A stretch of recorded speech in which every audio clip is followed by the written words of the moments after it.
And we also have to just remember that actually courses won't work for every community. So they'll work for some communities, and every church and every group of church leaders has got to think about which is the community of people we're trying to reach and what will be effective in reaching that group. And probably most churches require a smorgasbord of resources and models of evangelism.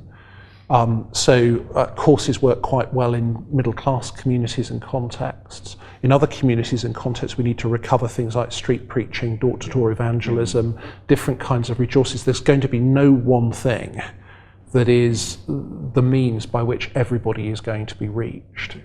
And church leaders have got to work through what's going to be the most effective way of connecting and sharing the gospel with the particular people we're trying to reach.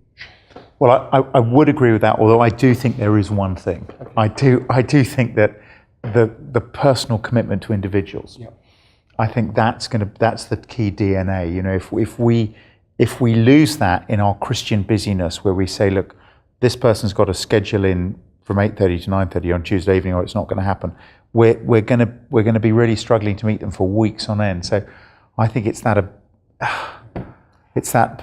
going after individuals, which is the most exhausting thing and yet the most joyous. And though not ideal, you would say these courses could be used one-to-one. Yeah, absolutely. I mean, yeah, the flexibility's there. Just flick it on, flick on Mark's Gospel, get it open. But it's the courage to say, why don't we do it? It's that thing to let's start. Yeah. We've written all the answers in too. That's the key thing. You're never going to fall. I have dyslexia. I hated falling off my bike when I was at school, and that'll be asked something, didn't know the answer. So you'll always know the answer because there's the question and there's the answer in the leader's guide. So just read it out. Yeah.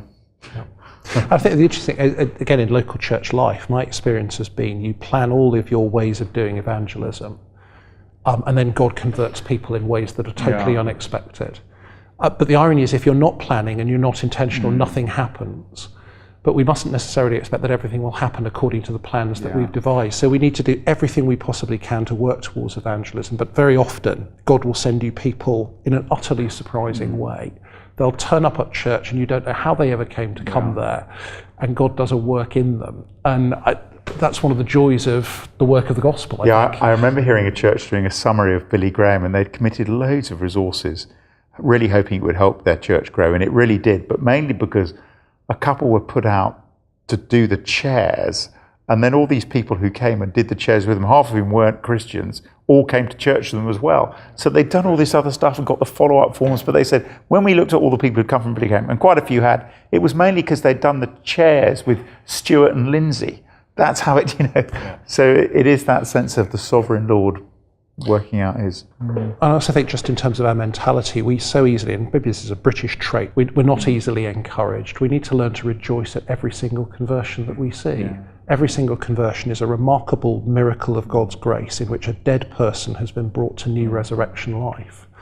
And I think we can lose the joy and the excitement of seeing that. So we were coming back to the state in the UK, and you mentioned that really for many churches, perhaps if they see 1% conversions per year, that would be fairly normal.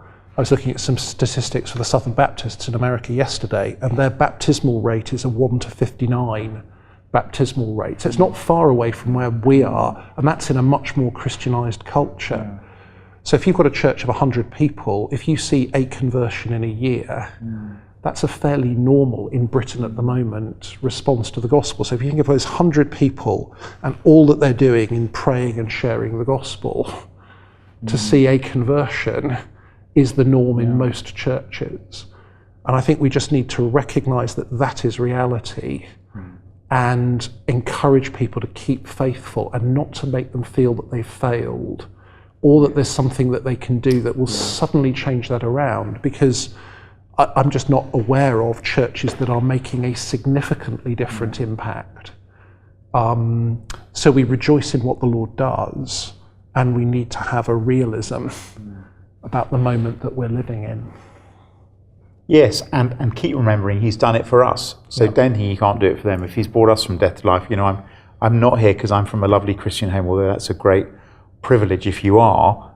I'm here because this miracle's happened. So if He's done it for me, He can do it for them.